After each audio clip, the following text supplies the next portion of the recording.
إن الحمد لله نحمده ونستعينه ونستغفره ونعوذ بالله من شرور أنفسنا ومن سيئات أعمالنا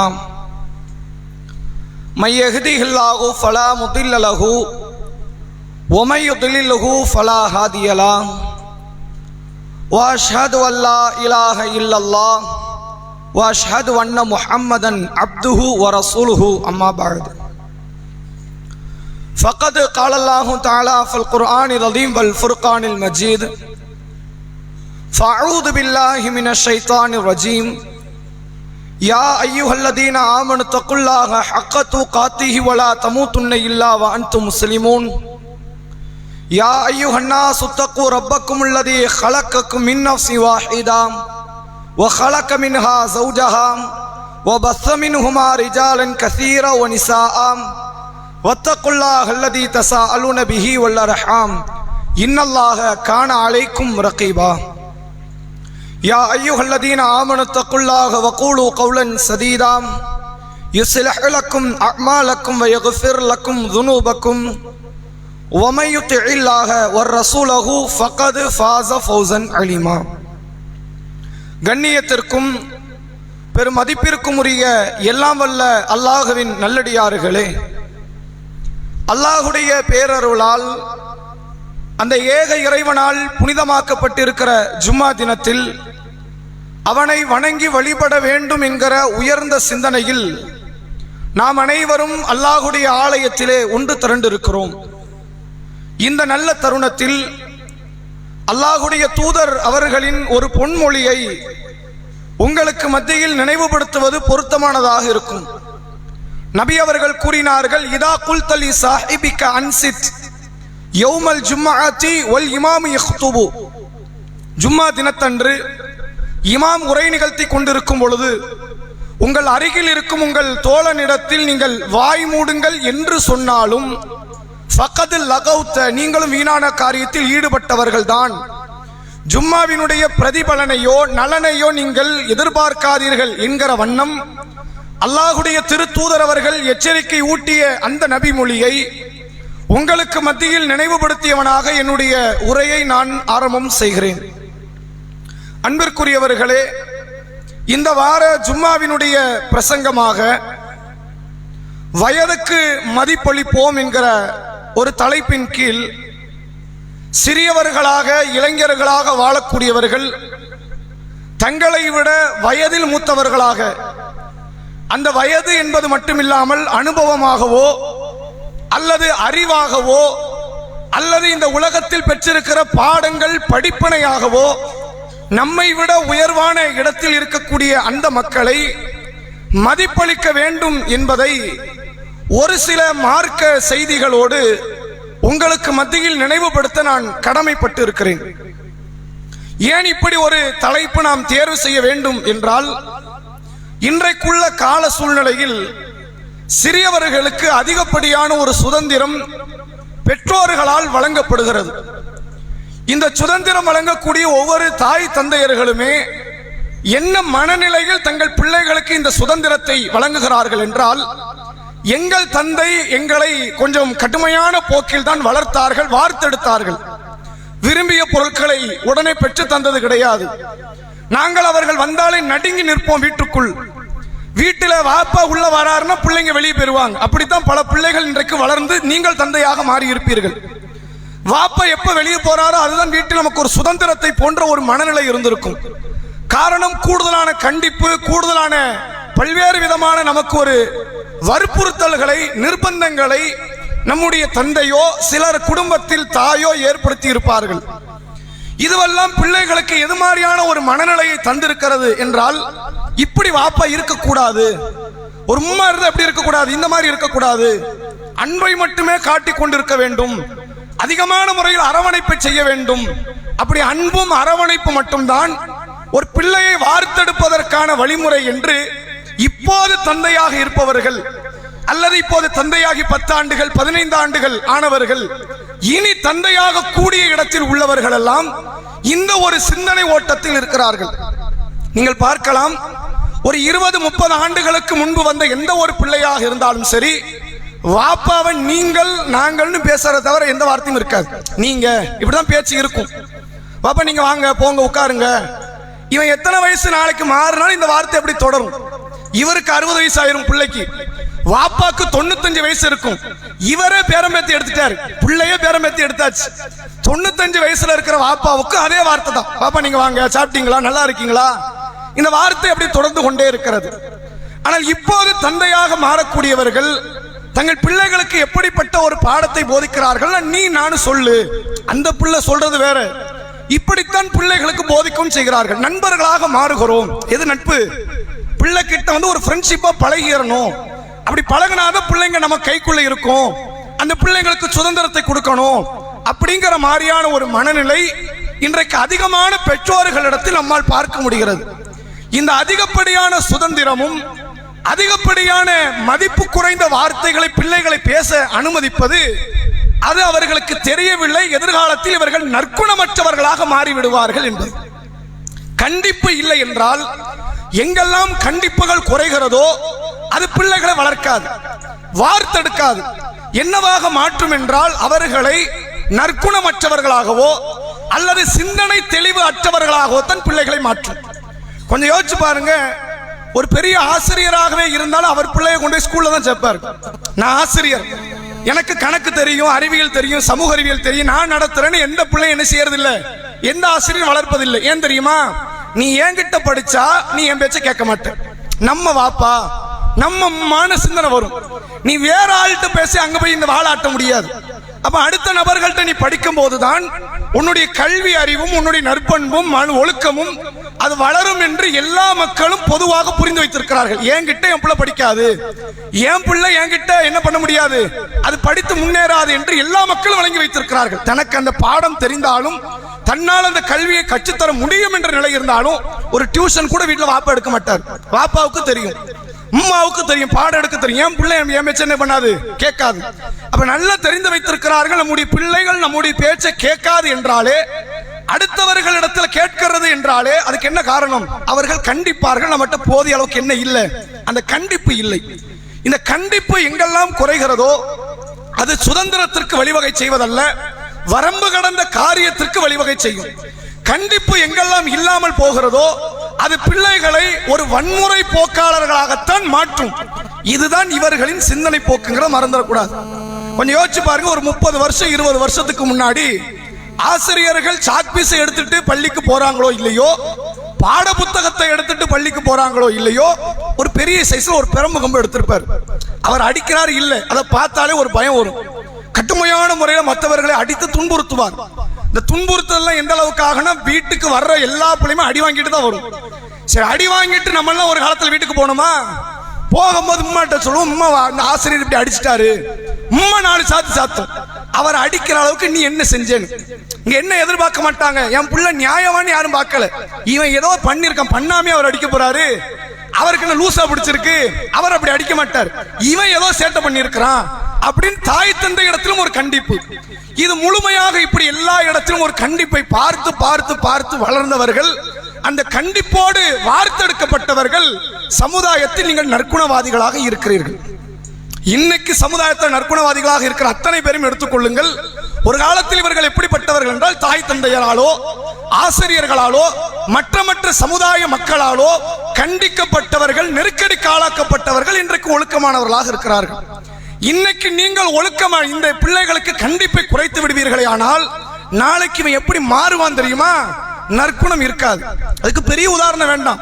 அன்னைக்கு பெரம்போடு போன அந்த ஆசிரியருக்கு தமிழக அரசு ஒரு சட்டம் போட்டு சில வருஷத்துக்கு முன்னாடி, இனிமே என்ன பண்ணக்கூடாது, இந்த கம்பெல்லாம் தூக்கிட்டு போக கூடாது, ஸ்கேல் வச்சு அடிக்கிறவள இருக்கக்கூடாது, பிள்ளைகள்ட்ட அன்பா சொல்லுங்க, கேட்டா கேட்கலாம், கேட்காட்டி போறான் இப்படின்னு அரசு இதை ஒரு சட்டமாகவே மாற்றியது. ஆசிரியர்களுக்கு இது ஒரு வகுப்பாகவே எடுத்தது. இப்ப எந்த ஆசிரியரும் பெரம்பு தூக்கிட்டு போறதெல்லாம் கிடையாது. இப்ப இவன் பெரம்பு தூக்க ஆரம்பிச்சிட்டான். யாரு? ஆசிரியரை வெட்டக்கூடிய இடத்தில் மாணவன் இருக்கிறான். ஆசிரியர் பேசுற, ஆசிரியர் எதிர்த்து பேசக்கூடிய இடத்தில் ஒரு மாணவன் இருக்கிறான். பல இடங்கள்ல எத்தனையோ பல வரம்பு கடந்த காரியங்கள், பள்ளிக்கூடங்களில் வைத்து சாராயம் குடிக்கிறார்கள் பிள்ளைங்க. பள்ளிக்கூடம் படிக்கக்கூடிய பிள்ளைகள் 10ஆம் வகுப்பை கூட பூர்த்தியாகாத ஆண் பிள்ளைகள், பெண் பிள்ளைகள் சாராயம் குடிக்கக்கூடிய நிகழ்வு இருக்கிறது. சில பள்ளிகள் எல்லாம் நீங்க பார்க்கலாம், காதல் ஜோடிகளாகவே திரிவார்கள் உள்ள ஸ்கூலுக்குள்ள. இதை எதிர்த்து கேட்கக்கூடிய ஆசிரியரை எதிர்த்து பேசுற பெண் பிள்ளைகள் இருக்கிறாங்க. ஏன் இது மாதிரியான ஒரு தன்மை வந்தது என்றால், இந்த இடத்தில் இவர்களுக்கு போதிக்கப்பட வேண்டிய அடிப்படை ஒரு பண்பு புனிதம் என்பது இவர்களுக்கு போதிக்கப்படலை. எது புனிதம், எது புனிதம் இல்லை, யாருக்கு மதிப்பளிக்கணும், யாருக்கு மதிப்பளிக்க தேவையில்லை என்ற பாடத்தை இந்த பெற்றோர்கள், இந்த சமுதாயத்தை சார்ந்த ஆசிரியர்கள், இந்த ஆட்சி தலைவர்கள் இதை கட்டளையிடாத காரணத்தினால், காட்டித்தராத காரணத்தினால் பிள்ளைகள் எல்லாம் வழிமாறி தடுமாறி சென்று கொண்டிருப்பதை நம்மால் பார்க்க முடிகிறது. அல்லாஹ்வுடைய தூதர் அவர்களுடைய காலத்தில் அவர்களும் பிள்ளைகளை பெற்றார்கள், வளர்த்தார்கள், ஆளாக்கினார்கள். எப்படிப்பட்ட நிலையில் அவர்கள் வளர்த்தார்கள் என்றால், எது ஹலாலோ அதில் அவர்களுக்கு சுதந்திரம் வழங்கப்பட்டது, எது ஹராமோ அதில் எந்த காரணத்தை கொண்டும் என்ன அடம் பிடித்தாலும் சரி அதில் அவர்களுக்கு சுதந்திரம் வழங்கப்படாது. நீ தலைகீழ நின்னாலும் சரி இப்படித்தான் நடக்கணும், இப்படித்தான் பேசணும், இப்படித்தான் பழகணும், இப்படித்தான் பண்பாடுகளோடு நீங்கள் இருக்க வேண்டும் என்பதை கட்டாயப்படுத்தி இந்த மார்க்கத்தை, ஒழுக்கத்தை தங்கள் பிள்ளைகளுக்கு போதித்தவர்கள் அன்றைய கால சஹாபாக்கள். ரசூலுல்லாஹ் ஒரு முறை பேசும்போது மக்களை பார்த்து சொன்னார்கள், மக்களே, ஒரு காலம் வரும் கல்வி அறிவு அகற்றப்படும். ஒரு காலம் வரும் கல்வி இருக்காது. சஹாபாக்கள் என்ன சொன்னார்கள் தெரியுமா? அல்லாஹ்வுடைய தூதரை, எப்படி கல்வி இல்லாமல் போகும்? நாங்கள் குர்ஆனை படிக்கிறோம், எங்கள் பிள்ளைகளுக்கு குர்ஆனை கற்றுத் தருகிறோம். அது மட்டுமல்ல, அவர்கள் பிள்ளைகளுக்கு கற்றுத் தருவார்கள். நாங்கள் அதைத்தான் போதிச்சுக்கிட்டு இருக்கிறோம். அவனே நாங்க சும்மா விடுறதா இல்லையே, ஓம் பிள்ளைக்கு போதி நான் குத்திக்கிட்டே தான் இருப்போம். இப்படி நாங்கள் சொல்லி கொடுக்கும் போது இந்த கல்வி அறிவு போகுமா? குர்ஆன் மக்களை விட்டு அழியுமா என்று அல்லாஹ்வுடைய தூதர் அவர்கள்ட்ட கேள்வி கேட்டாங்க சஹாபாக்கள். அப்ப ரசூலுல்லாஹ் பின்னாடி சொன்னாங்க, அது பிற்காலத்தில் வரும்போது கல்வின்ற அந்த குர்ஆன் இருக்கும், அதை கடைபிடிக்கிற மக்கள் இல்லாம போயிருவாங்க அப்படிங்கிறதுக்கு ரசூலுல்லாஹ் விளக்கம் கொடுத்தாங்க. சஹாபாக்களுடைய தெளிவை நீங்கள் பாருங்கள். நாங்கள் இந்த பிள்ளைகளுக்கு என்ன செய்கிறோம்? நாங்கள் படித்ததோடு நிறுத்திக் கொள்வதில்லை, நாங்கள் கற்றதோடு மார்க்க படிப்பினை பெற்றதோடு நிறுத்துவதில்லை. எங்கள் பிள்ளைகளுக்கு இதை நாங்கள் கட்டாயப்படுத்தி திணிப்போம், கொடுப்போம். அவர்கள் பிள்ளைகளுக்கு கொடுப்பார்கள். இது வாழையடி வாழையாக மாறும் என்று சொன்னார்கள். அந்த அடிப்படையில் தான் எந்த நபித்தோழர்களுடைய பிள்ளைகளுமே குஃப்ருக்கு போகல. நீங்க காட்டுங்களேன், அப்படி ஏதாவது ஒரு நபித்தோழர் தன்னுடைய பிள்ளையை சிறு பிராயத்திலிருந்தே வளர்த்து அந்த பிள்ளை பிற்காலத்தில் வளர்ந்து வந்து குஃப்ருக்கு போயிடுச்சு, ஷிர்க்குக்கு போயிடுச்சு, மார்க்கத்துக்கு விரோதமா போயிடுச்சு அப்படின்னு எந்த பிள்ளையும் போகல. ஏன் போகல? தந்தையினுடைய அந்த கண்டிப்பும் கடுமையான முறையில் அந்த பிள்ளைகளுக்கு ஒழுக்கத்தை போதித்ததும் அந்த பிள்ளைகளை அடுத்த கட்ட தலைமுறை இவர்களை விட சிறந்த மக்களாக அவர்களை மாற்றியது. அல்லாஹ்வுடைய தூதர் அவர்களின் காலத்தில் நோன்பு வைப்பதற்கு தகுதியற்ற பிள்ளைகள், அவர்களுக்கு நோன்பு வைக்க ஏவுவாங்க. ஒரு பிள்ளைக்கு நோன்பு எப்போ வைக்கலாம்? பருவ வயதை அடைவதுதான் தொழுகையும் நோன்பும் ஃபர்லாகிற நேரம். தொழுகை நோன்பு அந்த 2 ஃபர்ல் இருக்குல்ல, இது எப்போ அவர்களுக்கு கடமையாகும் என்றால் பருவ வயதை அடைவது. ஒரு ஆண் பிள்ளை சடங்காவது, ஒரு பெண் பிள்ளை சடங்காவது, ஒரு ஆண் பிள்ளை அவர்களுடைய மறை உறுப்பில் முடிகள் முளைப்பது, ரசூலுல்லாஹ் இதை பருவ வயதை அடைவதற்கான ஒரு அடையாளமாக சொன்னார்கள். ஒரு தோராயமா எடுத்துக்கிட்ட 13 வயது, இது ஒரு பிள்ளைக்கு பருவ வயதை அடைவதற்கான ஒரு காரியம் என்று மார்க்கம் காட்டுது. ஆனால் அதுக்கு முன்னாடி நோன்பு கடமை இல்லை, அதுக்கு முன்னாடி தொழுகை கடமை இல்லை.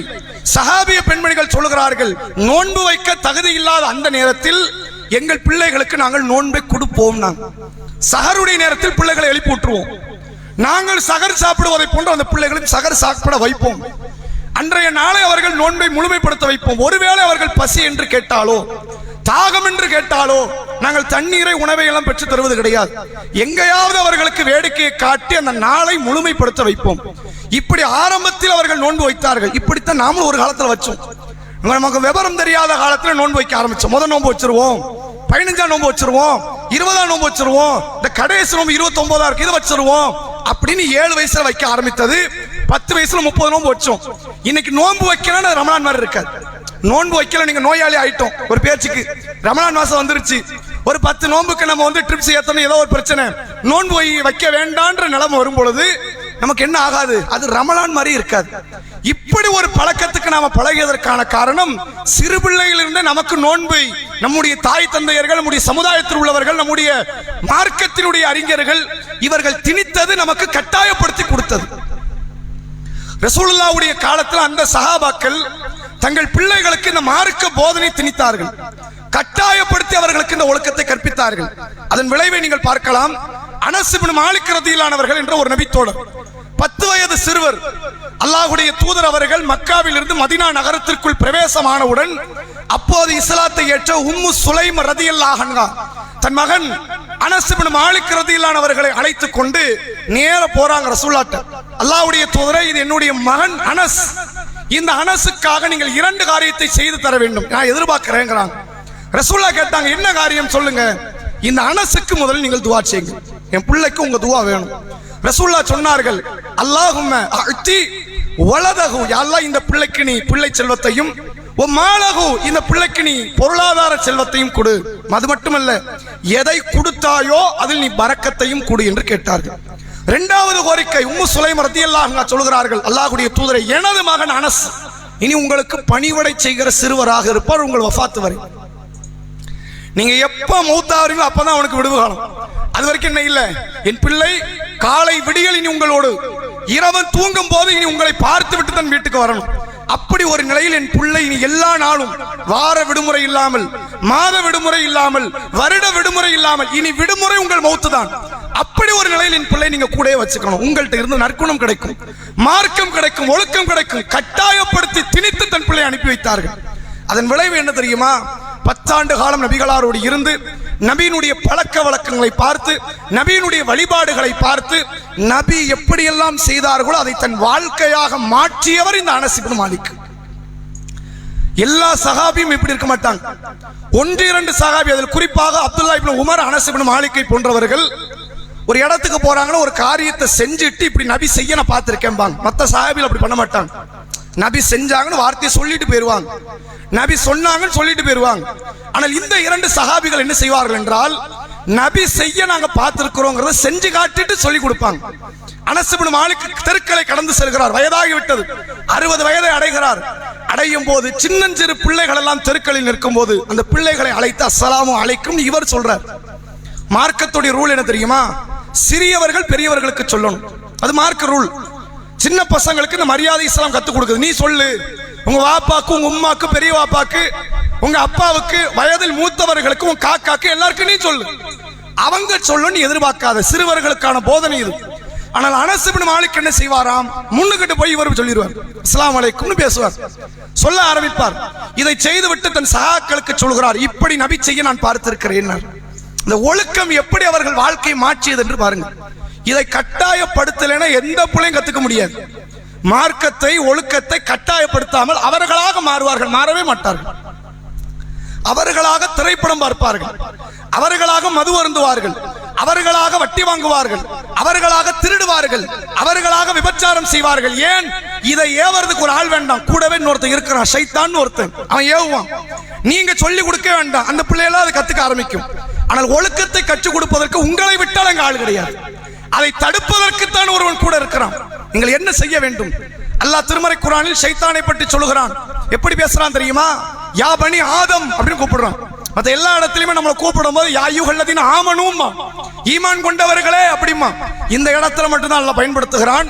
யா பனி ஆதம், ஆதமுடைய மக்களே, லா யஃப்தினன்னக்கும் ஷைத்தானு கமா அக்ரஜ அபவைக்கும் மினல் ஜன்னா யன்ஸிஉ, ஆதமுடைய பிள்ளைகளே, உங்களுடைய தாய் தந்தையரை ஷைத்தான் எப்படி ஏமாற்றினானோ அதுபோன்று உங்களை அவன் ஏமாற்றி விட வேண்டாம். யன்ஸிஉ அன்ஹுமா லிபாஸஹுமா லியுரியஹுமா அன் சவாத்திஹிமா, அந்த உங்கள் தாய் தந்தை ஆதம், ஆதமுடைய மனைவி ஹவ்வாவிடத்தில் இருந்து வெட்கத்தலங்களை அறிய வைக்க வேண்டும் என்பதற்காக ஆடைகளை கலற்றியவன் இந்த ஷைத்தான். இவன்ட ஜாக்கிரதையா இருங்க. சொல்லிட்டு அல்லாஹ் சொல்றான், இன்னஹு யராக்கும் ஹுவ வ கபீலுஹு மின் ஹைஸு லா தரவுனஹும், அவனும் அவன் கூட்டத்தாரும் உங்களை பார்க்கிறார்கள், நீங்கள் அவனை பார்க்காத விதத்தில். தீய குணத்தை, கட்டுப்படாத தன்மையை, எல்லா பாவத்தை, இறைவனுக்கு எதிரான காரியங்களை, இறைவனின் அதிருப்தியை பெற்று தரும் செயல்களை இதை போதிக்க கூடவே ஒருத்தர் இருக்கிறான். அவன் கட்டாயப்படுத்த வேண்டாம், அதை வர்ணித்து காட்டுகிறான். நீங்கள் கட்டாயப்படுத்தி உங்கள் பிள்ளைகளுக்கு ஒழுக்கத்தை சொல்லி தரவில்லை என்றால் அவர்கள் ஒரு நாளும் ஒழுக்கம் உள்ளவர்களாக மாறவே மாட்டார்கள். அதற்கு நீங்கள் ஒரு எடுத்துக்காட்டு. இங்கு வந்திருக்கக்கூடியவர்கள் 40, 50, 60 தொட்ட மக்கள். நீங்கள் தொழுகையில் பேணுதலாக இருக்கலாம், நோன்பில் பேணுதலாக இருக்கலாம், அடுத்தவர்களின் பொருளாதாரம் தொற்றவே கூடாது என்று நேர்மையாக இருக்கலாம்.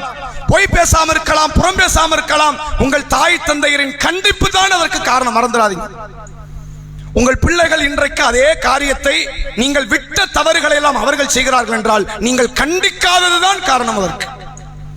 நபி அவர்கள் சொன்னார்கள், குல்லு மௌலூதின் யூலது அலல் ஃபித்ரா, உலகத்தில் பிறக்கிற எல்லா குழந்தைகளுமே இயற்கை மார்க்கம் இஸ்லாத்தில் பிறக்கிறது. அப்படின்னு என்ன அர்த்தம்? பிறக்கும் போது எந்த பிள்ளையாவது லா இலாஹ இல்லல்லாஹ் சொல்லிட்டு பிறக்குதா? பிறக்கும் போது எந்த பிள்ளையாவது முஹம்மது ரசூலுல்லாஹ் சொல்லிட்டு பிறக்குதா? பிறக்கும் போது எந்த பிள்ளையாவது ஹத்னா செஞ்சுட்டே பிறக்குதா? பிறக்கும் போது எந்த பிள்ளையாவது தொழுதுகிட்டே பிறக்குதா? அப்ப இயற்கை மார்க்கம்னா என்ன அர்த்தம்? பாவங்களை செய்யாததுக்கு பேரு தான் இயற்கை மார்க்கம். அந்த பிள்ளைக்கு பொய் பேச தெரியாது, ஏன் அந்த பிள்ளைக்கு பேசவே தெரியாது, அந்த பிள்ளைக்கு புறம் பேச தெரியாது, ஏமாற்ற தெரியாது, மறைக்க தெரியாது, களவாட தெரியாது, எந்த ஒன்றையும் அறியாத அப்பளக்கற்ற பிள்ளையாக அல்லாஹ் இந்த குழந்தையை தருகிறான். ஆனால் இந்த குழந்தைகள் யகூதிகளாக, நஸ்ரானிகளாக, நெருப்பு வணங்கிகளாக மாறுவது அவர்கள் பெற்றோர்களின் வளர்ப்பு. நாங்க சொல்லுவோம், நீங்க எந்த காரணத்தை சொல்லி அல்லாஹ் கிட்ட இந்த விஷயத்தில் தப்ப முடியாது. வேற எதையாவது ஒரு பழி போட்டலாம், ஒரு பேச்சுக்கு, ஏன்டா இந்த காரியத்தை தப்ப பண்ண அப்படின்னா யார் மேலேயாவது பழி போட ஒரு சின்ன வாய்ப்பு இருக்கும். புள்ள ஏன் வழிகட்டு போனாங்கிறதுக்கு அடுத்த மேல பழி போட முடியாது. பழி போட்ட என்ன பதில் வரும்? அல்லாட்ட இருந்து அவனுக்கு நான் பிள்ளைய கொடுத்தேன்னு கேட்பான்ல. அடுத்த கேள்வி, அவன் சிநேகிதன் சரியில்லை, அவன் கூட்டாளிகள் சரியில்லை, என் புள்ள வழி கட்டுட்டான், அவன் கூட்டாளிக்க நான் கொடுத்தேன், அவனை உனக்கு கொடுத்தனா அவன் கூட்டாளிகளுக்கு கொடுத்தனா? உனக்கு தானே கொடுத்தேன். உன்னை நம்பி கொடுக்கப்பட்ட எல்லா பொருளை குறித்தும் உன்கிட்ட தான் விசாரிக்கப்படும். அல்லாஹ் குர்ஆனிலே சொல்கிறான், சும்ம லதுஸ்அலுன்ன யௌமஇதின் அனின் நஈம், நாளை மறுமையில் அடியார்களுக்கு கொடுக்கப்பட்ட அருளை குறித்து அவர்கள் விசாரிக்கப்படுவார்கள். உனக்கு கொடுத்த கண்ணை பத்தி உன்கிட்ட தான் கேள்வி, உனக்கு கொடுத்த இதயத்தை பற்றி உன்கிட்ட தான் கேள்வி, உனக்கு கொடுத்த ஆரோக்கியம், உனக்கு கொடுத்த நேரம், உனக்கு கொடுத்த செல்வம், உனக்கு கொடுத்த மூச்சு உன்கிட்ட தான் கேள்வி. உனக்கு கொடுத்த பிள்ளைய மட்டும் பக்கத்து வீட்டுக்காரன் கேட்க முடியுமா? கண்டிப்பு இல்லை என்றால் அங்கு எந்த ஒரு நேரத்திலும் நீங்கள் ஒழுக்கத்தை கொடுத்துடவே முடியாது, சத்தியமா முடியாது. ஒரு நிறுவனத்தில் காலை 9 மணிக்கு நிறுவனத்துக்குள்ள வரணும்னு ஓனர் பேசுவார். 9 மணிக்கு உள்ள வரணும், சாயங்காலம் 6 மணிக்கு போகலாம், மாத ஊதியம் இதுதான், வாரத்தில் ஒரு நாள் விடுமுறை அப்படின்னு பேசுவார். லீவெல்லாம் அடிக்கடி எடுக்கக்கூடாது, அப்படி எடுக்கிறதா இருந்தா முன்னாடி பேசணும். இவ்வளோ விஷயத்த சொல்லிட்டு ஒரு நாள் 10 மணிக்கு வந்தா ஓனர் பார்த்துட்டு சும்மா இருந்தாருன்னா நாளைக்கு 11 ஆகும், அடுத்து 12 ஆகும், அடுத்து லீவ் ஆகும், ஒரு நாள் 2 நாள் ஆகும், அடுத்து சோம்பலம் ஆகும்.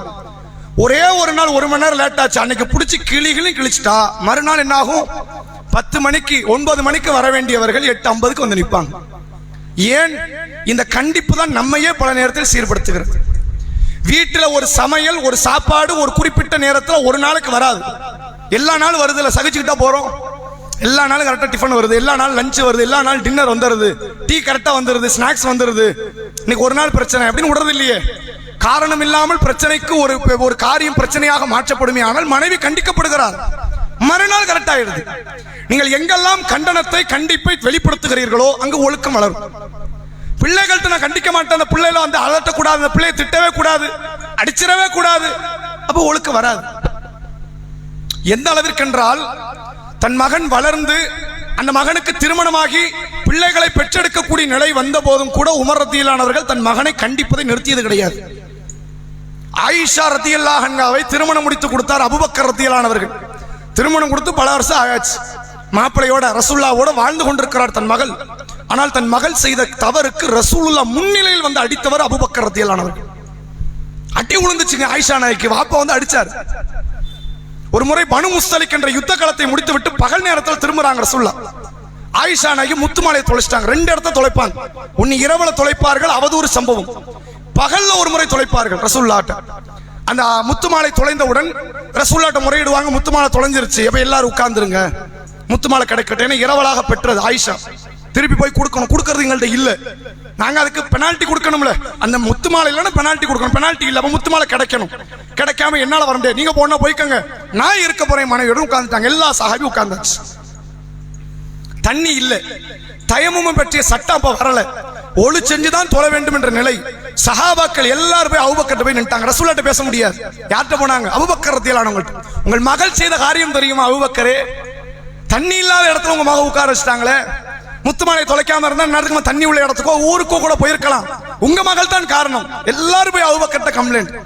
அபூபக்கர் ரலியல்லாஹு அவர்கள் வருகிறார்கள். ஆயிஷா நாயினுடைய மடியில் ரசூலுல்லாஹ் தலை வைத்து தூங்கி கொண்டிருந்த நேரம் கட்டுமையான முறையில் அடித்தார்கள். ஆயிஷா சொல்கிறார், நான் அந்த இடத்துல ரியாக்ட் பண்ணியிருக்கலாம், நவுண்டு இருக்கலாம், ரசூலுல்லாஹ் எழுந்துருவாங்களோன்றதுனால நான் உட்கார்ந்து அப்படியே அமைதியா இருக்கிறேன். தன்னுடைய மகள் கண்டிக்கப்பட்டார், திருமணம் ஆன பிறகும் கூட. அப்ப ஆரம்பத்தில் திருமணம் ஆறதுக்கு முன்னாடி திருமணம் ஆயிட்டா கணவர்னு ஒருத்தர் வந்து நிற்பாரு சப்போர்ட்டுக்கு. கணவர் இருக்கும் போதே வாப்பா கண்டிக்கிறார், கணவர் இல்லைன்னா கண்டிச்சிருக்கணுமா இல்லையா? எத்தனை பிள்ளைகள் இன்றைக்கு கண்டிக்கப்படாமல் இருக்கிறார்கள்? நீங்கள் கண்டிக்காதனுடைய விளைவு உங்கள் சமுதாயத்தில் உங்கள் ஊர்ல நீங்க பார்க்கலாம்.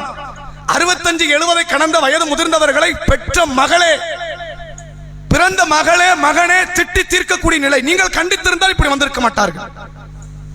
அவர்களுக்கு புனிதத்தை போதிக்கணும். எந்த வெளி உலகத்தில் எந்த இடத்திலும் செய்யாத காரியத்தை, செய்யக்கூடிய காரியத்தை பள்ளியில் யாரும் செய்ய மாட்டாங்க. யாராவது செய்வோமா? நம்ம வியாபாரம் பண்ண மாட்டோம். ஏதாவது ஒரு பொருள் தொலைந்து விட்டால் வெளியே தொலைந்த பொருள் இங்க வந்து அறிவிப்பு செய்ய மாட்டோம். இங்க உட்கார்ந்து கதைகளை அதிகமாக பேசி சிரிப்பது அந்த காரியத்தில் ஈடுபட மாட்டோம். இங்க அமைதியை கடைபிடிப்போம். இவ்வளவு மன்னதுக்கு என்ன காரணம்? சின்ன பிள்ளையில இருந்து பள்ளிவாசலுடைய புனிதத்தை இங்க போதித்தார்கள். இங்க செய்யற குறைஞ்சபட்ச தப்ப கூட காபத்துள்ளால செய்ய மாட்டோம். ஏன் தெரியுமா? அதிகமான புனிதத்தை நமக்கு மார்க்கம் போதித்திருக்கிறது அந்த பள்ளியில். எங்க நீங்கள் புனிதத்தை போதித்து போதித்து போதித்து போதித்து வளர்க்கிறீர்களோ அங்கு மதிப்பும் ஒழுக்கமும் கூடிக்கொண்டே இருக்கும். தாய் தந்தை புனிதமானவர்கள் என்று போதியுங்கள். அல்லாஹ்வே அப்படித்தான் சொல்கிறான், வக்ஃபில் லஹுமா ஜுனாஹ துல்லி மினர் ரஹ்மா. இந்த தாய்க்கும் தந்தைக்கும் பணிவுடன் அன்பு என்ற சிறகை தாழ்த்துங்கள் என்கிறான் அல்லாஹ். வகுர் ரப்பிர்ஹம்ஹுமா கமா ரப்பயானி சகீரா. இறைவா, சிறுபிராயத்தில் என்னை இவர்கள் பராமரித்ததை போன்று கவனித்ததை போன்று இவர்களுக்கு நீ இரக்கம் காட்டு என்று கேட்க சொல்கிறான் பிள்ளையை. எப்படி வரும் அந்த வார்த்தை? அவர்கள் மீது மதிப்பு இருந்தால் வரும் இந்த வார்த்தை. மதிப்பில்லைன்னா வராது. இந்த பயத்தை கொடுக்கணும். நீங்கள் ஆரம்பத்தில் உங்கள் ஆசிரியரை பார்த்து பயந்தீர்கள். வந்திருக்கிற 40 வயசு ஆட்கள், 35 வயசு ஆட்கள், 50 வயசு ஆட்கள், உங்க ஆசிரியரை பார்த்தா ஒரு பயம் வரும்ல. இப்பவுமே அந்த பயம் வரும். நம்ம கல்யாணம் முடிச்சு பேரம்பேத்திலாம் வேற எடுக்கிற இடத்துக்கு வந்தாச்சு. அந்த ஆசிரியர் வந்து ஒரு மதிப்பு வரும். இப்படி நிற்கிற ஆட்கள் டக்குன்னு குனிஞ்சிருவாங்க. ஏன்? அவர் என்ன கடிச்சு சாப்பிட போறாரா? எக்ஸாமோட முடிஞ்சிருச்சு. அவர் முடிச்சு எத்தனை வருஷம் ஆச்சு? 20 வருஷம் ஆச்சு. அவருக்கு நம்ம ஞாபகம் இருக்குமான்னு கூட தெரியாது. ஆனால் ஒரு பயம், ஒரு கண்ணியம். ஆரம்பத்தில் இருந்த பயம் ஒரு காலத்தில் அது மதிப்பாக மாறியது. நம்மளை அவ்வளவு திட்டினாருன்னு இப்ப யாராவது ரியாக்ட் பண்றீங்களா? யாராவது ரிவெஞ்ச் எடுக்க தோணுதா? மனசே வராது. அவர் அன்னைக்கு திட்டலான்னு இன்னைக்கு நான் அப்படி மாறி இருப்பேனான்ற மதிப்பு தான் வரும். அந்த ஆசிரியருக்கு கூடுதலான மதிப்பை நீங்கள் தந்திருப்பீர்கள். உங்கள் சிறுபிராயத்தில் நீங்கள் உங்களுக்கு பாடம் சொல்லி கொடுத்த, குரானை கற்றுக் கொடுத்த அந்த அஜர்த்துமார்கள் எந்த கொள்கையில் இருக்கட்டும், இன்னைக்கும் அவர்கள் மீது உங்களுக்கு ஒரு மதிப்பு இருக்கும். ஏன்? அந்த கண்டிப்பு தான் இன்றைக்கு இந்த கல்வியை, இந்த ஒழுக்கத்தை, இந்த மாண்பை, இந்த நேரிய பாதையை நமக்கு காட்டி தந்தது. இதே கண்டிப்பு என் பிள்ளைக்கு கொடுத்து அது சுதந்திரத்துக்கு மாற்றம் என்று சொல்வது எவ்வளவு பெரிய அறியாமை. சிந்தித்து பாருங்க. உமர் ரலியல்லாஹு அவர்கள் வஃபாத் ஆகிற நேரம், இறுதியாக அந்த செய்தி சொல்லி நிறைவு செய்கிறேன். மரணிக்கின்ற நேரம், குத்தப்பட்டு குத்துயிரும் கொலை உயிருமாக வீட்டிலே இருக்கிறார்கள். உமர் ரலியல்லாஹு அவர்கள் பல தகவலை பேசினார்கள். தன் மகனை அழைத்தார், அப்துல்லா இப்னு உமரை அழைத்து சொன்னார், அப்துல்லாவே, நான் 10 ஆண்டு காலம் வியாபாரம் எதற்குமே செல்ல முடியாத சூழ்நிலையில் தள்ளப்பட்டு, ஆட்சியில் இருந்தா போக முடியாது இல்ல, வியாபாரத்தை பார்த்துக்கிட்டு தான் ஆட்சியார் பார்க்கிறது. எவ்வளவு பெரிய பிரச்சனை எல்லாம் வந்து இரும்பு கரம் கொண்டு தடுத்தார் இந்த உமர் ரலியல்லாஹு அவர்கள். வியாபாரம் பார்க்கல. அப்ப குடும்பத்தை ஓட்டம், நான் என் மனைவிக்கு கொடுக்கணும். நான் என்ன செஞ்சேன் தெரியுமா? கடன் வாங்கிக்கிட்டே இருந்தேன். 10 வருஷமா கடன் வாங்கி குடும்பத்தை நடத்தினேன். இப்ப கடன் வந்து என்ன ஆயிடுச்சு? தலைக்கு மேல நிக்குது. இந்த கடனை நீ அடைச்சிரு. ஆட்சியில் இருக்கும்போது தன்னுடைய உழைப்புக்கு ஊதியம் பெற முடியும். அதுக்கு மார்க்கத்தில் அனுமதி இருக்கு. நபி வாங்கல, நபி வாங்க கூடாது. உமர் வாங்கல, ஆனா அவர் வாங்க மாட்டேன்ட்டார். தன் கடன் மொத்தத்தையும் தூக்கி மகன் கையில கொடுக்கறார். நீதான்பா பாத்துக்கணும், என் கடன் அடைச்சிருக்கு. சரி, வாப்பா கடனை கொடுத்தாருல, சொத்து ஏதாவது கொடுக்கணுமா இல்லையா? வாப்பாட்ட சொத்து இல்லை. அவர்கிட்ட இருந்த கடைசி சொத்து என்ன தெரியுமா? ஆட்சி அதிகாரம். அது சொத்து. அந்த சொத்தை தூக்கி கரெக்டா நம்ம பிள்ளைக்கு தாரவாக்க முடியும். யாருக்கப்பா? இல்ல அப்துல்லா இப்னு உமர் அதுக்கு தகுதி இல்லைன்னு நினைக்கிறீங்களா? முழு தகுதி இருந்துச்சு. உமர் ரலியல்லாஹு அவர்களுக்கு பிறகு அந்த ஆட்சியை தலைமை தாங்குவதற்கு முழு தகுதி இந்த அப்துல்லா இப்னு உமர் ரலியல்லாஹு அவர்களுக்கு இருந்தது. ஆனா கொடுக்க மாட்டேன்ட்டாங்க. என் பிள்ளைக்கு கொடுக்கறதா இல்லை. 6 சொர்க்கவாசிகள் இப்ப ஹயாத்தா இருக்கிறீங்க. 10ல் 6 பேர். நீங்க 6 பேர் முடிவெடுத்து 6ல ஒரு ஆளா நீங்க என்ன செய்யுங்க? ஹலீஃபாவாக மாற்றுங்கள். எக்காரணத்தை கொண்டு என் புள்ள ஆட்சியாளனாகவோ ஆட்சியில் வேறு வேறு அங்கத்திலோ வந்து உட்கார்ந்துட கூடாது. எவ்வளவு ஜாக்கிரதை பாருங்க. சாக போற நேரம், உயிர் போகுது. உயிர் போகிற நேரத்துல கூட என் பிள்ளைக்கு எதையுமே கொடுத்துடாதீங்க. இந்த நீதிபதியா உட்காருங்க, அந்த யமன்ல போய் ஆளுநரா உட்காருங்க. இந்த வேலையே இருக்க, ஜக்காத் வசூல் கூட என் பிள்ளைய கூப்பிடக்கூடாது. ஏன்? ஜகாத் வசூலிப்போருக்கு அதுல இருந்து பங்கு உண்டு. 8ல் ஒரு ஆள் யாரு? அதை வசூலிப்போர். என் பிள்ளை அதுல பங்கு வாங்கிடுவானே, கொடுத்துடவே கூடாது என் பிள்ளைக்கு எதுவுமே. நீங்க என்ன செய்யலாம் தெரியுமா? என் பிள்ளைய மஷூராக்கு கூப்பிடுங்க. ஏன்? நபியோட நகையின் சதையுமா கூட இருந்தவன். நான் இருந்த நெருக்கத்தை விட அவன் இருந்த நெருக்கம் கூட கடைசி காலத்துல. அப்ப நபியை பத்தின பல விஷயம் என்ன விட அவனுக்கு நல்லா தெரியும். ஒரு விஷயத்துக்கு ஒரு பெரிய பிரச்சனை எப்படி தீர்ப்பளிப்பது என்ற காரியத்துக்கு கருத்து கேட்க இருக்கல, என் பிள்ளைய கூப்பிடுங்க. அதுக்கு அவன் தகுதி, நீங்க கூப்பிடுங்க. வேற எல்லாத்துக்குமே அவர் தகுதி தான். ஆனா என் பிள்ளைய ஏத்தக்கூடாதுன்னு சொல்லிட்டு மௌத்தானார். இது எதுக்கு நான் சொல்றேன் தெரியுமா? கடனையும் கொடுத்து இந்த ஆட்சி ஏதாவது ஒண்ணு கிடைச்சா அந்த கடன் அடைக்காத காசு கிடைக்கும், ஜக்காத் வசூல் காசு கிடைக்கும், ஒண்ணுத்துக்கு வழி இல்லை. எல்லாத்தையும் இழுத்து போட்டு பூட்டிட்டு போயிட்டார், மௌத்தாயிட்டார். ஒரு நாள் இந்த உமர் ரலியல்லாஹு தன் சகாக்களோடு பாலைவனத்தின் ஒரு பகுதியில கடந்து சென்று கொண்டிருக்கிறார். போறார், கழுதை மீது, கோவேறு கழுதை மீது கடந்து போய்கிட்டு இருக்கிறார்.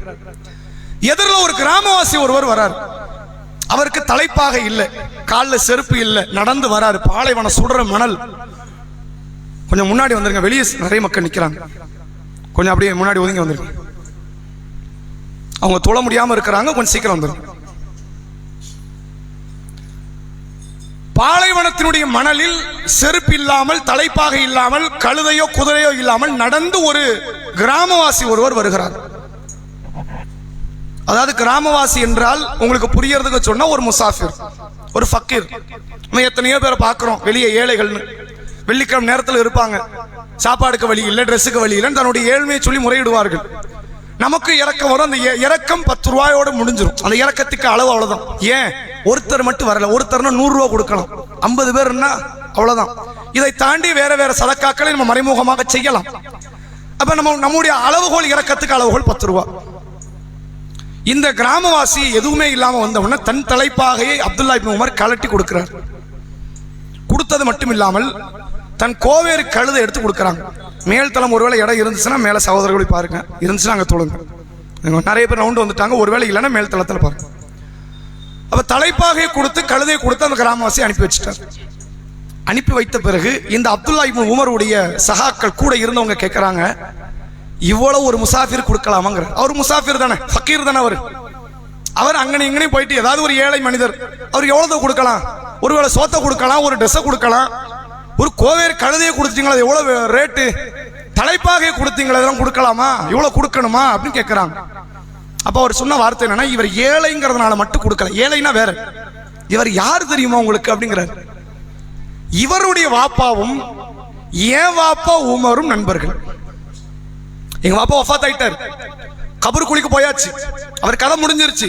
போகும்போது ஒரு சொத்து கொடுத்துட்டு போல, கிடைக்கணும்ன்ற இடத்துல உள்ள ஆட்சியை கூட கொடுத்துறாதேன்னு தடுத்துட்டு தான் போயிருக்கிறார். மொத்தத்தில் இந்த தந்தையை கொண்டு இந்த பிள்ளைக்கு துன்யால எந்த ஃபாய்தாவும் கிடையாது. ஒரு ஃபாய்தா சொல்லாம, துன்யால ஒரே ஒரு ஃபாய்தா. என்ன ஃபாய்தா இருக்கு? இந்த வாப்பாவை கொண்டு இந்த பிள்ளைக்கு துன்யா ஃபாய்தா ஒண்ணுமே இல்லை. ஆனால் அதே நேரத்தில் உமர் ரலியல்லாஹு லேசப்பட்ட சொர்க்கவாசி கிடையாது. நபியின் நாவாலேயே சொர்க்கத்திற்கான 2வது படித்தரத்தை, அபூபக்கருக்கு அடுத்த படித்தரத்தை பெற்றவர் உமர் ரலியல்லாஹு அவர்கள். ரசூலுல்லாஹ் சொர்க்கத்துக்கு போயிட்டு ஒரு மாளிகையை பார்த்து மாளிகைக்குள் போறதுக்கு என் மனசு தூண்டுச்சுனாங்க.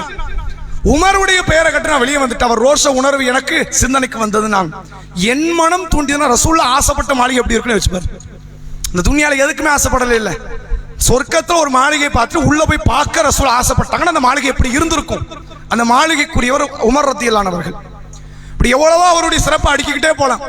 மறுமைக்கு தேவையான அளவுக்கு போதுங்கிற அளவுக்கு இந்த உம்மத்துல எல்லாத்தையும் எடுத்துட்டு வாரி சுருட்டி கொண்டுதான் போயிருக்கிறார் உமர் ரலியல்லாஹு அன்ஹு. அவர் சொல்றாரு, என்னுடைய தந்தை உமரும் இந்த கிராமவாசியின் தந்தையும் நண்பர்கள். நபி அவர்கள் என்ன சொன்னார்கள் தெரியுமா? ஒரு தந்தைக்கு ஒரு பிள்ளை செய்கிற ஆகச் சிறந்த ஒரு நற்காரியம் மௌத்துக்கு பிறகு செய்யறதா இருந்தா அந்த தந்தையினுடைய நட்பு வட்டாரங்களை, நேசர்களை இணைத்து வாழ்வது. நாங்க சொல்ல, நான் இப்ப இவருக்கு கொடுக்கிறேன். ஏன் கொடுத்தேன்? ஏழைன்னு கொடுக்கல, எங்க வாப்பாவுடைய நண்பரின் மகன் கொடுத்தேன். இப்ப நன்மை யாரு கிடைக்கும்? எனக்கு கிடைக்கிற மாதிரி எங்க வாப்பா கிடைக்கும். வாப்பா இல்லாமல போயிருக்காரு, நன்மை இல்லாம. கொஞ்சம் யோசிச்சு பாருங்க. போதுங்கிற அளவுக்கு போயிருக்கிறார். அல்லாஹ்வுடைய தூதரின் நாவல இருந்து சொர்க்கவாசிங்கிற வார்த்தையை வாங்கிட்டு போயிருக்கிறார். இதுக்கு மேல ஒரு மனிதருக்கு மறுமைக்கு என்ன வேணும்? ஆனால் இவர் ஆசைப்படுகிறார், என் தந்தைக்கு இவரை கொண்டு நான் கொடுக்கறதுனால என் தந்தை வாப்பாக்கு என்ன போகும்? பெரிய நன்மை ஒண்ணு போகும் அப்படிங்கிறார். இதான் மதிப்பு. உமர் ரலியல்லாஹு ஊர்ல உள்ளவரே அவ்வளவு கண்டிப்பார். ஒரு முறை பள்ளிவாசலுக்கு வருகிறார். பள்ளிவாசலில் சில வீரர்கள் நின்று மல்யுத்தம் விளையாண்டு கொண்டிருக்கிறார்கள். சஹாபாக்கள் வேடிக்கை பார்க்கிறாங்க, ரசூலுல்லாவும் பார்க்கிறாங்க, ஆயிஷா நாயகியும் பார்த்தாங்க. அவ்வளவு பேர் பார்த்துக்கிட்டு இருக்கிறாங்க. உமர் வருகையை பார்த்துட்டு அத்தனை சிட்டா பறந்துருச்சு, எல்லாம் ஓடிட்டாங்க. ஓடினதெல்லாம் யாரு? எல்லாம் சஹாபாக்கள், பெரிய பெரிய நபித்தோழர்கள், சிறிய நபித்தோழர்கள் எல்லாம் நின்னாங்க.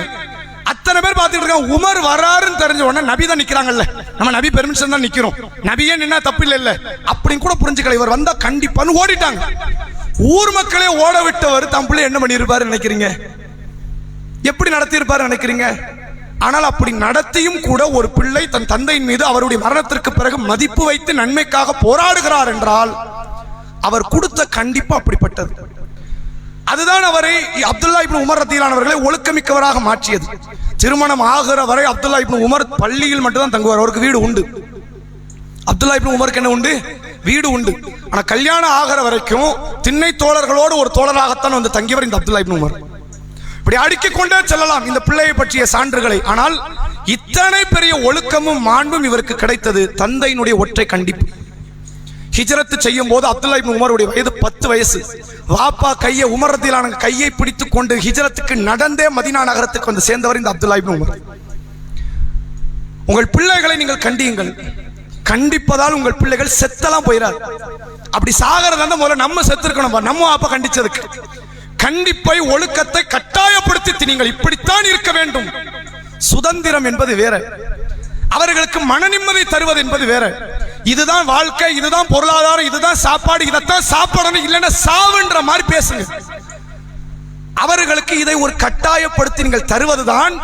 ஒரு காலம் கடக்கும், கடந்த அவர்கள் பிள்ளைகளை பெற்றெடுத்து வளர்க்கும் போது என் வாப்பா எனக்கு இவ்வளவு பெரிய கண்டிப்பை கொடுக்கலைன்னா இன்னைக்கு நான் இவ்வளவு பெரிய ஒழுக்கம் உள்ளவனாக, பொருளாதாரம் சேகரிக்க வேண்டும் என்ற சிந்தனை கொண்டவனாக, அல்லது சுறுசுறுப்பு கொண்டவனாக நான் ஒரு காலம் வந்திருக்க மாட்டேன்னு அவன் அப்பன் சிந்திப்பான். நம்ம கபருக்கு போயிருப்போம். அப்பன் கேட்பான் பாருங்க, யா அல்லாஹ் எங்க வாப்பாவுக்கு நீ அருள் புரி, நீ அவரை தண்டிச்சிடாத, அவருக்கு நீ சொர்க்கத்தை கொடு, அவர் ஏதாவது பாவம் பண்ணியிருப்பாரு. ரசூலுல்லாஹ் சொன்னாங்க, இதா மாத்தல் இன்சானு இன்கத்தா அன்ஹு அமலுஹு இல்லா மின் ஸலாஸா. ஒரு மனிதர் இறந்து விட்டால் 3 நற்காரியம் தவிர எல்லா காரியமும் அறுபடுகிறது. ஒன்று சதக்கத்துல் ஜாரியா, இன்னொன்று பயன் தருகிற கல்வி. நபி அவர்கள் சொன்னார்கள், வலதுன் சாலிஹுன் யதஉ பிஹி, அந்த பெற்றோருக்காக வேண்டி பிரார்த்தனை செய்யக்கூடிய நல்ல பிள்ளைகள். நாங்கள் சொல்லலாம் எப்போ வரும் அந்த துவா? அந்த பிள்ளை உங்களால் கொடுக்கப்பட்ட அந்த ஒழுக்கத்தில் அவன் படுற நிம்மதி இருக்குது, அவன் அடைந்து பெருமூச்சு அடையும் போது என்ன எங்க வாப்பா அல்ஹம்துலில்லாஹ் சிறப்பா வளர்த்தாருன்னு அவன் நினைச்சு திரும்பி பார்க்கும் போது நீங்க ஹயாத்தா இருக்க போறது இல்லை. இருக்கலாம், ஒருவேளை பெரும்பாலும் இருக்க போறது கிடையாது. அவன் 50 60 நினைக்க கூட பார்க்கலாம். ஆனா அன்னைக்கு நம்ம கபருக்கு போயிருப்போம். அப்போ துவா செய்வோம். அப்படிப்பட்ட பிள்ளைகளாக நீங்கள் இந்த இளைஞர்களை, வாலிபர்களை உருவாக்க வேண்டும் என்றால் கட்டாயப்படுத்துவதிலும் கண்டிப்பதிலும் நீங்கள் இரக்கத்தை படவே கூடாது. அல்லாஹ் ரப்புல் ஆலமீன் இரக்கத்தை பட்டிருந்தாமனா எவ்வளவோ சட்டத்தை நமக்கு தளர்த்தி இருப்பான். இதுல என்ன பண்ணல? அல்லாஹ் இறக்கப்படல, ஒழுக்கத்துல இறக்கப்படல, வழிபாடுல இறக்கப்பட்டான். இது முடியலன்னா அதை செய், அது முடியலன்னா அதை செய்யணும். விபச்சாரம் பண்ண முடியலன்னு பண்ணிக்கன்றானல்ல, அது பண்ணிதான் ஆகணும் அப்படின்னா பண்ணிக்க. அப்படியா? மது அருந்தாம இருக்க முடியாது, அப்போ ஒன்றும் பிரச்சனை இல்லை, ஒரு நாளைக்கு கொஞ்சம் கொஞ்சமா அருந்திக்க. அப்படியா? கூடாதுன்னா கூடாது. அது இல்லாம உனக்கு சாவே வந்தாலும் செத்து கூட போய் என்ன பண்ணாத கூடாது. ஹராம்னா எக்காரத்தை கொண்டு அது ஹராம் தான், அது ஒரு நாள் ஹலாலாக மாறாது. இந்த கண்டிப்பு தான் இந்த சமுதாயத்தை மதுவை விட்டு, வட்டியை விட்டு, விபச்சாரத்தை விட்டு, சூதாட்டத்தை விட்டு தூரம் தள்ளியது. இதே கண்டிப்பு உங்கள் பிள்ளைகளுக்கு நீங்கள் கொடுங்கள். கண்டிப்பாக அவர்கள் ஒரு நாளும் ஒழுக்கம் தவற மாட்டார்கள் என்பதை சொல்லி என்னுடைய உரையை நிறைவு செய்கிறேன். வாஹிர் தஅவானா அல்ஹம்துலில்லாஹி ரப்பில் ஆலமீன். அஸ்ஸலாமு அலைக்கும் வரஹ்மத்துல்லாஹி வபரகாத்துஹு. கண்ணியத்திற்குரிய சகோதர சகோதரிகளே, சில அறிவிப்புகளோடு என்னுடைய உரையை நிறைவு செய்கிறேன். இன்ஷா அல்லாஹ் எதிர்வரக்கூடிய ஆகஸ்ட் 17 இந்த மாதத்தினுடைய 17ஆம் தேதி ஞாயிற்றுக்கிழமை நம்முடைய பெரிய நெசவு தெருவில் உள்ள ஹாமிதியா தைக்காவில் வைத்து மாபெரும் இரத்த தான முகாம் ஒன்றை நாம் ஏற்பாடு செய்ய இருக்கிறோம். இரத்த தான முகாமினுடைய அடிப்படை நோக்கம் நம்மால் யாரேனும் ஒருவர் ஒரு உயிர் காப்பாற்றப்படும் என்ற ஒரு நன்னோக்கு தான். அல்லாஹுடைய வேதம் நமக்கு பேசுகிறது, மன் அஹ்யாஹா ஃபகஅன்னமா அஹ்ய நாஸ ஜமீஆ. ஒரு உயிரை வாழ வைத்தவர் உலக மாந்தர்களே வாழ வைத்தவர்களை போன்று என்று அல்லாஹ் சொல்றான். அப்ப இந்த இரத்தங்களை வெளியேற்றுவதே அறிவியல் ரீதியாக அது நமக்கு ஒரு நலன். அது மட்டும் இல்லாமல் ஏதோ ஒரு உயிர் காப்பாற்றப்படுகிறது என்ற கருத்தை வைத்து ஆண்களும் பெண்களும் கொடுக்கலாம். ஆண்களும் பெண்களும் இந்த இரத்த தானத்தின் மூலமாக உங்களுடைய குருதியை கொடையாக தாருங்கள் என்பதை கேட்டுக்கொள்கிறோம். அடுத்த ஆண்டு 2026ஆம் ஆண்டுக்கான ஹஜ் நிறைவேற்றக்கூடியதற்கு தமிழகத்திலிருந்து நீங்கள் பதிவு செய்வதாக இருந்தால் ஹஜ் கமிட்டியில் அதற்கு இறுதி நாள் நேற்றோடு முடிந்தது. நேற்றையோடு முடிஞ்சிச்சு. அடுத்த வருஷம் நீங்கள் ஹஜ் போறதா இருந்தா ஆனால் அதை மறுபடியும் தமிழக அரசு அதனுடைய நாட்களை ஒரு 7 நாட்கள் அதிகப்படுத்தி இருக்கிறது. வரக்கூடிய 7ஆம் தேதி வரை நீங்கள் ஹஜ் செய்வதற்கு ஒருவேளை ஆசைப்பட்டால், வர வருஷம் பண்ணணும்னு நினைச்சா இந்த 7ஆம் தேதிக்குள்ள நீங்க என்ன செய்யலாம்னா பதிவு செய்து கொள்ள முடியும். அதற்கு யாரும் ஆசைப்படக்கூடிய ஆண்கள் பெண்கள் இதற்கு கொஞ்சம் முயற்சி செய்வதற்கு நீங்கள் ஈடுபடுங்கள் என்பதை உங்களுக்கு மத்தியிலே சொல்லிக் கொள்கிறோம். அது மட்டும் இல்லாமல் பள்ளியினுடைய மேல்தளம் நம்ம அதை டெமாலிஷ் பண்ணி அதை நல்ல முறையில் உருவாக்குவதற்கு பெருங்கொண்ட பொருளாதாரத்தை செலவழித்துக் கொண்டிருக்கிறோம். இன்னும் முடிவதற்கு ஒரு சில நாட்களில் முடிய வேண்டும் என்ற நிலை, பொருளாதார ரீதியாக ஒரு பெரும் நெருக்கடியில் இருக்கிறோம். அதை கருத்தில் வைத்து இந்த பள்ளியை முழுமைப்படுத்துவதற்கான பொருளாதாரத்தை தாராளமாக தந்து உதவுங்கள். அதை இந்த வார ஜும்மாவில் நீங்கள் போட வேண்டும். அதை நீங்கள் தனியாக பெற்று கொடுத்து ரசீதை பெற்றுக் கொள்ளுங்கள். ஜும்மாவினுடைய இந்த வார வசூல் மாவட்ட தலைமையகத்திற்கான தாவா மற்றும் சமுதாய